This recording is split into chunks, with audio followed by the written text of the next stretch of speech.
Hello বন্ধুরা, আমি অনিতার diary channel থেকে অনিতা বলছি। বন্ধুরা, আমার ডায়েরি চ্যানেলে গল্পগুলি শুনলে আপনার যদি ভালো লাগে তাহলে আপনারা সাবস্ক্রাইব করবেন। অনেক দিন পরে আবার একটি গল্প নিয়ে আপনাদের কাছে এলাম। ভবেশ দাসরা দুই ভাই, ভবেশ আর রঞ্জন।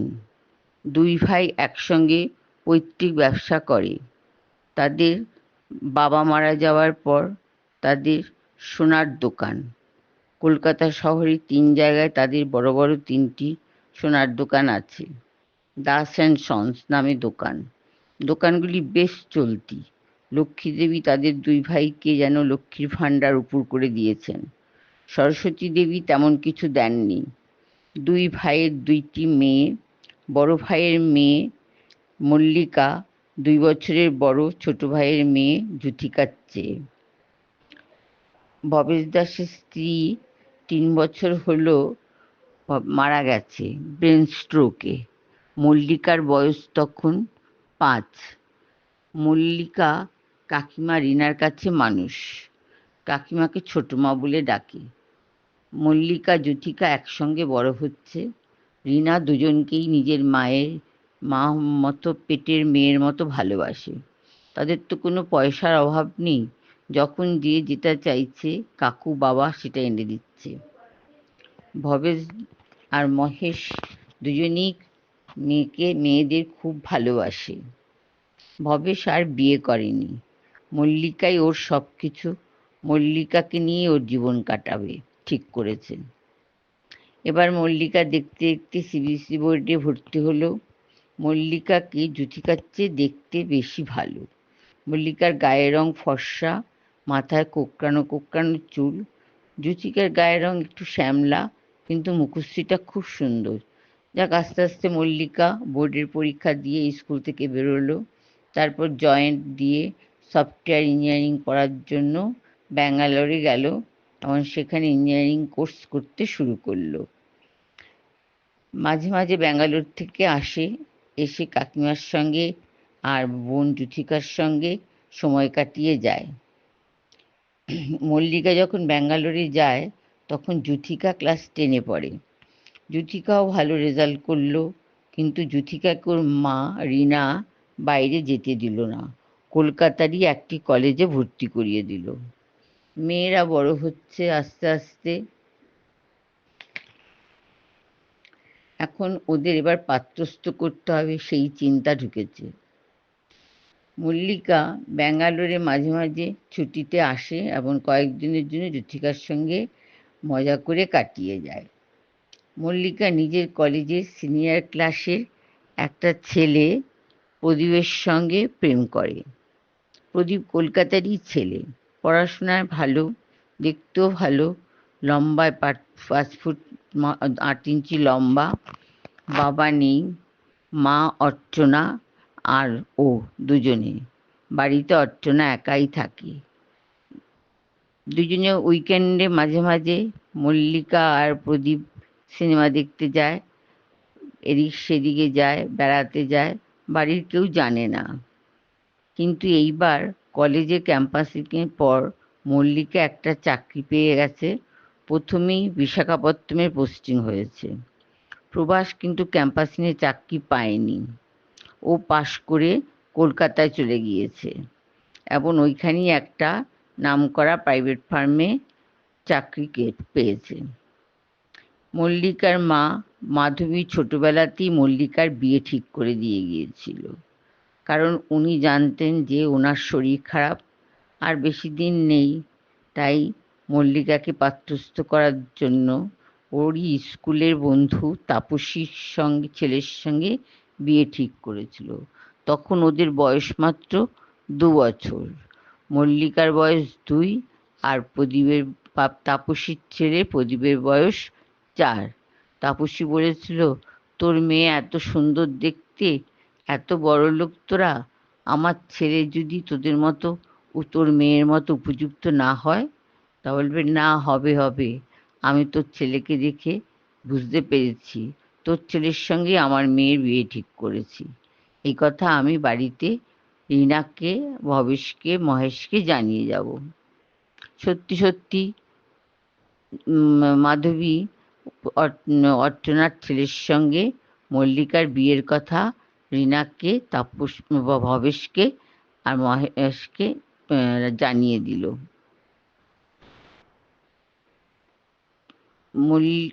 জানিয়ে দিল। মাঝে মাঝে মল্লিকা যখন ঘুরতে যেত তখন জুথির মুখে শুনতো, তোর তো বিয়ে ঠিক হয়েই আছে, তোর আর চিন্তা কি? তখন মল্লিকা কিছু বুঝতে পারতো না। বলতো, কে বিয়ে ঠিক করেছে? বলে কি, আমি তো মার মুখে শুনেছি বড়মাই তোর বিয়ে ঠিক করে গেছে, অর্চনা মাসির ছেলের সঙ্গে তোর বিয়ে হয়েছে, ঠিক করেছে। অর্চনা মাসির ছেলে কি করে আমি ঠিক জানি না, অর্চনা মাসির ছেলেও ব্যাঙ্গালোরে থাকে শুনেছি।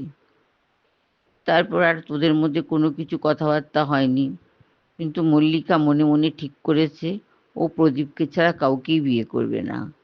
ওর বাবা ওকে এত ভালোবাসে, প্রদীপের কথা বললে নিশ্চয়ই রাজি হয়ে যাবে। প্রদীপও তো খুব ভালো ছেলে, ভালো রেজাল্ট করেছে, আবার কলকাতায় এখন চলে এসছে, ভালো একটা চাকরিও পেয়েছে, বাড়িতে কেউ নেই, মা শুধু একা, বাবা নিশ্চয়ই রাজি হয়ে যাবে। যাক, এই বিষয়ে কোনো কথাবার্তা হয়নি। তারপর মল্লিকা ওর কাজে পোস্টিং হয়েছে বিশাখাপত্তমে, সেখানে চলে গেল। এদিকে অর্চনা একা হয়ে গেছে স্বামী মারা যাওয়ার পর, তাই এবার ছেলে কলকাতায় এসছে, বিয়ে দেওয়ার জন্য উঠে পড়ে লাগলো। অর্চনা প্রথমে রিনাকে ফোন করে বলল, মল্লিকার সঙ্গে যে আমার ছেলে প্রদীপের বিয়ে ঠিক হয়েছে সেটা তো তোমরা সবাই জানো, এবার বাড়ির কর্তাদের বলো ওদের তৈরি হতে, আমার ছেলেকে তো বিয়ে করাবো। তখন রিনা বলল, হ্যাঁ, আমি বলবো কর্তাদের, তবে মল্লিকা তো এখন বিশাখাপত্তমে চাকরি করছে। বলে কি, ঠিক আছে, চাকরি করুকও, তারপরে এখানে ট্রান্সফার নিয়ে নেবে। তারপরে ঠিক আছে বল মল্লিকা একদিন রিনা ভবেশকে বলল, দাদা, অর্চনাদি মল্লিকার বিয়ের জন্য আমাদের বলেছে, ওনার ছেলের সঙ্গে দিদিই ঠিক করে গিয়েছেন। ভবেশ বলল, হ্যাঁ হ্যাঁ, আমার মনে আছে, ও বিয়ে ঠিক করে দিয়ে গেছিলেন মাধবী। তারপর যাই হোক, ছেলেকে বিয়ে, তারপর একবার মল্লিকাকে আসতে বলল। এস ভবেশ। মল্লিকা প্রথম বলল, না আমার এখন অনেক কাজের চাপ, আমি এখন যেতে পারবো না। তখন রিনা বলল, তোমাকে আসতে হবে মল্লিকা, তোমার বিয়ে ঠিক হচ্ছে। মল্লিকা বলছে, না না কাকিমা, আমি এখন বিয়ে করব না, তোমার জুথিকে বিয়ে দাও, আমি পরে বিয়ে করব। বলে কি, তোমার বিয়ে না হয়ে জুথিকে কি বিয়ে করে দেওয়া যায়? এটা এই বংশের রীতি হয় না। অনেক বলে করে মল্লিকাকে নিয়ে এলো। তারপর মল্লিকা ভাবছে যে ওর সঙ্গে প্রদীপের বিয়ে হবে। প্রদীপ এখন ভালো চাকরি করে, এতদিন প্রেম হয়েছে ওদের সঙ্গে, ও কীভাবে প্রদীপকে বাদ দিতে পারবে জীবন থেকে? ওকে ছাড়া তো ও এক পাও চলতে পারবে না। তারপর মল্লিকা আসবে বলে আর সেদিন এলো না। তখন রিনা বলল, মল্লিকা তো আসেনি।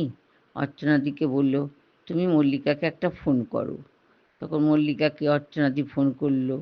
মল্লিকা বলল যে, না না, আমি এখন বিয়ে করব না, আপনার কাকিমাকে বলুন জুথিকে বিয়ে জুথির বিয়ে ঠিক করতে। আমার মা কথা দিয়েছে, সেটা তো আমি জানি না, বলে একটু অর্চনার সঙ্গে রূঢ় ব্যবহারই করলো।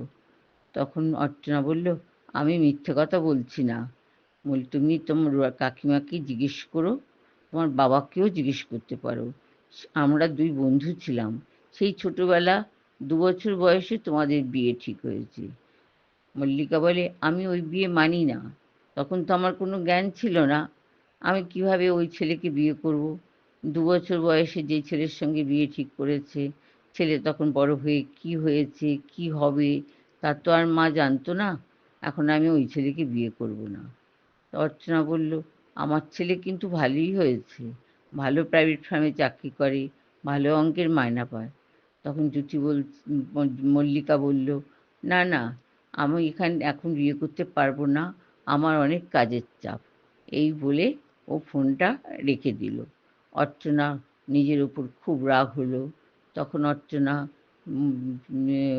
ওর মরে যাওয়া বন্ধুর ওপরও, মাধবীর ওপরও খুব রাগ হলো। বলল যে, আমি মনে মনে ভেবেছিলাম যে জানি ছোটবেলার বিয়ে তোর মেয়ে মানবে কিনা জানি না, কিন্তু আমার ছেলে মানবে। আমার ছেলেকে তো আমি মানুষ করেছি, আর তুই তো সেই কবে চলে গেছিস। তোর মেয়ে একা একাই মানুষ হয়েছে। মনে মনে ভেবে একটু মন খারাপ হলো রিনার, অর্চনার। অর্চনা তখন বলল, না, আমি আর মল্লিকার জন্য আমার ছেলেকে বসিয়ে রাখতে পারবো না। এই বলে ও পাত্রস্থ করার জন্য পেপারে প্রদীপের একটা বিজ্ঞাপন দিল। এই বিজ্ঞাপনটা পেপারের মল্লিক দত্ত বাড়িতেও গেছে, এমন মহেশ দত্তের চোখেও পড়েছে, এমন রিনার চোখেও পড়েছে যে প্রদীপের জন্য একটা ভালো মেয়ে ওরা চেয়েছে অর্চনাদি। কলকাতার উপরে অর্চনাদি দুটো বাড়ি আছে, গাড়ি আছে। অর্চনাদি একা, ছেলে খুব ভালো চাকরি করে, কলকাতাতেই থাকে। ভালোই হয়েছে। যদি রিনাকে যূথিকাকে প্রদীপের সঙ্গে হাত করতে পারে তাহলে ভালোই হবে। এই বলে মহেশ আর রিনা নিজেদের মধ্যে কথাবার্তা বলল। যূথিরও কিন্তু প্রদীপকে খুব পছন্দ ছিল, প্রদীপকে খুব ভালো লাগতো, কিন্তু জানতো মল্লিকার সঙ্গে প্রদীপের বিয়ে ঠিক হয়েছে, তাই ও কিছু এগোতো না। কিন্তু মাঝে মাঝে ফোন করে প্রদীপদা বলে গল্পও করত। প্রদীপের সঙ্গেও যুথি বেশ ভালো ভাব ছিল। এদিকে একদিন এই পেপারে বিজ্ঞাপন দেখে রিনা আর মহেশ ভবেশকে না জানিয়েই অর্চনাদের বাড়ি গেল এবং অর্চনাকে গিয়ে সমস্ত কথা বলল। বলে কি, মল্লিকা তো তোমাদের অ্যাভয়েড করেছে, আমার মেয়ে যূথিকাকে দেখো, যূথিকার সঙ্গে প্রদীপের ভালো আলাপ আছে এবং ওরা একসাথে থাকলে ভালোই দিন কাটবে, তুমি একটু যূথিকাকে দেখো। তখন অর্চনা তার বন্ধু মাধবীর কথা ভুলে গিয়ে এমন যূথির সঙ্গেই তার ছেলের বিয়ে ঠিক করলো। যূথিও খুব খুশি, প্রদীপও খুব খুশি। প্রদীপ খুশি না, যূথি খুব খুশি, কিন্তু প্রদীপ মল্লিকাকে যে ভালোবাসে একথা মাকে মুখ ফুটে কোনোদিন বলতে পারেনি। এমন একদিন যখন প্রদীপের সঙ্গে যূথির দেখাশোনা ঠিক হবে বলছে, তখন প্রদীপ মুখ ফুটে বলেছিল, মা, আমি ব্যাঙ্গালোরে থাকে একটি মেয়ে আমার নিচে ক্লাসে পড়তো, জুনিয়র ছিল, তাকে আমি ভালোবেসেছি, বিয়ে করবো, সে এখন বিশাখাপত্তমে চাকরি করছে। তখন অর্চনা বলছে, না, আমি তোমাকে যে মেয়ের সঙ্গে বিয়ে দেবো, যূথিকা খুব ভালো ছেলে, ভালো মেয়ে, ঘোষবাড়ির তো মেয়ে, খুব ভালো মেয়ে। যাই হোক, যূথিকা রাজি হয়ে গেল। এমন ওদের মধ্যে বিয়ে ঠিক হওয়ার সমস্ত আয়োজন চলছে, ছাপা হয়েছে। মল্লিকা বিশাখাপত্তমে বসে বসে সবই শুনল। যূথির বিয়ে ঠিক হয়েছে, কার সঙ্গে বিয়ে ঠিক হয়েছে ও জানে না। একটা চিঠি পোস্টে এলো ওর নামে যে ওর ছোট বোনের বিয়ে, ওকে যেতে বলেছে। কিন্তু ও প্রথম ভাবলো যাবে, খুব সেজেগুজে যাবে, এমন বোনের সাথে খুব আনন্দে দিন কাটাবে। কিন্তু বিয়ের চিঠিটা পড়ে রয়েছে ওর টেবিলের সামনে, কিন্তু চিঠিটা কোনোদিন খুলেও দেখেনি কোন ছেলের সঙ্গে যূথির বিয়ে হয়েছে। এখন ও ভাবছে, দেখি তো যূথির সঙ্গে কার বিয়ে ঠিক হয়েছে। এই বলে ও যূথির চিঠিটা খুলে দেখে যে কলকাতার মনীষ আর অর্চনা দেবীর ছেলে প্রদীপের সঙ্গে যূথির বিয়ে ঠিক হয়েছে। প্রদীপ কলকাতায় একটি মাল্টিন্যাশনাল কোম্পানিতে চাকরি করে। তখন মল্লিকার মনটা ধড়ফড় করে উঠল। বললে, কি এই প্রদীপ কি সেই প্রদীপ আমার সঙ্গে যার ভাব? ও তখন তাড়াতাড়ি প্লেনের টিকিট কেটে কলকাতায় চলে এলো। কলকাতায় চলে এসে জ্যোতির বিয়েতে সবাই মনে করেছে মল্লিকা জ্যোতির বিয়েতে এসেছে। কিন্তু ওর মুখ চুখ লাল হয়ে গেছে। ও খুব কারোর সঙ্গে কথা বলছে না। সোজা নিজের ঘরে চলে গেল। আর গিয়ে ওই জ্যোতিকাকে বলল, "তুই একটু আয় তো বোন, আমার তোর সঙ্গে একটু কথা আছে।" জ্যোতিকা কিছু বলল না, মল্লিকার ঘরে গেল। গিয়ে বলল, "কোন প্রদীপের সঙ্গে তোর বিয়ে ঠিক হয়েছে? অর্চনা কাকিমার ছেলে?" তখন বলছে যে জ্যোতি মুখ নিচু করে রয়েছে। তখন বলছে যে, "বুঝতে পেরেছি আমি।" এই বলে ও কিছু না বলে ও জামাকাপড় গুছিয়ে কাউকে কাউকে কিছু না বলে বাড়ি থেকে বেরিয়ে গেল। জ্যোতিকা অনেক তোকে থামাতে চেয়েছিল। মাকে গিয়ে রিনাকে বলেছিল। রিনা ওকে রাখতে পারেনি। ও সোজা গটগট করে বেরিয়ে গেল। এমন প্লেনে চলে গেল। প্লেনে করে কোথায় চলে গেল? মল্লিকা জ্যোতিকার সঙ্গে প্রদীপের ভালোমতো বিয়ে হয়ে গেল। ওরা ভালোমতো সুখে দুদিন কাটিয়েছে। তারপর একদিন জ্যোতিকা ওই মল্লিকা বসে বিশাখাপত্তনমে বসে বলছে, বিশাখাপত্তনমে মল্লিকা যায়নি। মল্লিকা দার্জিলিংয়ে চলে গিয়েছিল। চুপ করে ওখানে দরজা বন্ধ করে একটা হোটেলে অনেক দিন বসেছিল। মুখ দেখাতেও লজ্জা করছে। যেই প্রদীপকে ও এত ভালোবাসতো, যেই প্রদীপের জন্য ওর মায়ের কথা দেওয়া ছেলেকেও বিয়ে করেনি, সেই প্রদীপ আজকে ওকে ছেড়ে দিয়ে ওর ছোট বোন মানে জ্যোতিকাকে বিয়ে করছে। মনে খুব কষ্ট হলো। তখন ওই মরতে যাওয়ার চেষ্টা করলো। আবার ভাবলো, আমি তো বাবার একমাত্র মেয়ে। আমি চলে গেলে আমার বাবা কি নিয়ে থাকবে? এই কথা ভেবে ও আর মরতে পারলো না। ও বলছে কি, আমি এর বদলা নেব। কেন প্রদীপ আমার সঙ্গে এরকম ব্যবহার করলো? তখন ও দার্জিলিংয়ে যে হোটেলে ছিল, তখন ও হোটেল থেকে বেরিয়ে খাবারের জন্য বেরিয়েছে। তখন কলকল করে একটা মেয়ে আর একজন ছেলে, দুজন নতুন বিয়ে হয়েছে মনে হচ্ছে, ওরাও ঘরের দরজা বন্ধ করে বের হচ্ছে। তখন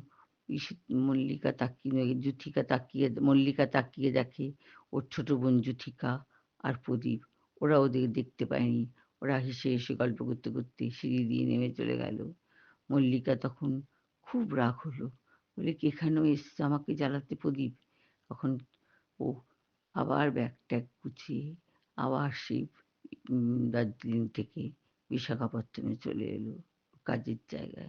অনেক দিন কাজ করেনি, ছুটি নিয়েছিল 10-12 দিন। এবার কাজে মন দিল।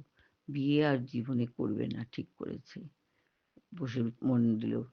তারপরে দিকে আনন্দে জ্যোতিকা, মল্লিক, প্রদীপ কোথায় গেছে ওরা জানে না। ও বিশাখাপত্তনমে বসে চাকরি করছে। কিন্তু যখন একদিন প্রদীপ আর এসে মল্লিকাকে তার নিজের অপরাধের কথা বলল, যে আমি জানি না আমার মা বিয়ে ঠিক করেছে। তখন মল্লিকা বলল, হ্যাঁ ঠিক আছে, তুমি আমার বোনকে নিয়ে ভালোই থাকো, আমার কোনো অসুবিধা নেই, আমি জীবনটা কাটিয়ে দিতে পারবো। এই বলে কেঁদে মল্লিকা ঘর থেকে বেরিয়ে গেল। এবং সেই যে কোথায় বেরিয়ে গেল, কোথায় গেল, আজ পর্যন্ত মল্লিকার খোঁজ পাওয়া যায়নি। অনেক খোঁজ করা হয়েছে, অনেক পেপারে খবর দেওয়া হয়েছে, কোথাও মল্লিকাকে খুঁজে পাওয়া যায়নি। জীবনটা মল্লিকার শেষ হয়ে গেল। এত সুন্দর দেখতে, এত ভালো লেখাপড়া জানে, একমাত্র মা ছোটবেলায় বিয়ে ঠিক করে গিয়েছিল বলে আজ মল্লিকার বিয়েটাই হলো না। মল্লিকা খুব দুঃখে ওর জীবন কাটিয়ে ও সন্ন্যাস গ্রহণ করলো। ও আশ্রমে গিয়ে থাকতে লাগলো। ওইখানে ও ও অনেক দিন কাটালো, প্রায় 15 থেকে 20 বছর। ও আর কোনো বাবার সঙ্গে, কাকিমার সঙ্গে, বোনের সঙ্গে কোনো সম্পর্ক রাখে না। ও অনাথ বাচ্চাদের খাওয়া দাওয়ার ব্যবস্থা করে, দেখাশোনা করে, এবং ওর ট্রাস্ট থেকে যে টাকাটা পায় সে টাকাটা ও এখানেই দেয়। আস্তে আস্তে শুনলো ভবেশ দাস বাবা মারা গেছে। মহেশ কাকু আর সম্পত্তি ভাগ করেছে। ওর ভাগে অনেক সম্পত্তি পড়েছে। ও সম্পত্তি কাকুকে বিক্রি করে সমস্ত টাকা পাঠিয়ে দিতে বলল। এমন সমস্ত টাকা কাকু পাঠিয়ে দিল। ওকে বলল, "তুই এখানে আয় মা, এই বাড়িতে তোর ভাগ আছে।" বলে কি, "না কাকু, এই বাড়িটা আমি জ্যোতিকে দিলাম বিয়েতে।" তখন ওই সমস্ত সম্পত্তি যা টাকা পেয়েছিল ওই অনাথ আশ্রমে দান করলো। মল্লিকা সারা জীবন এই অনাথ বাচ্চাদের নিয়ে কাটিয়ে দিল। এই তো মল্লিকার জীবন। ভগবান মল্লিকাকে আশীর্বাদ করুন। মল্লিকা যেন তার জীবনটা ঠাকুরের পায়ে সমর্পণ করে এই সমস্ত বাচ্চাদের সঙ্গে হাসি মুখে কাটিয়ে দিতে পারে। আমার গল্প আজকে আমি শেষ করলাম। আপনাদের ভালো লাগলে কমেন্ট করবেন, সাবস্ক্রাইব করবেন। নমস্কার বন্ধুরা।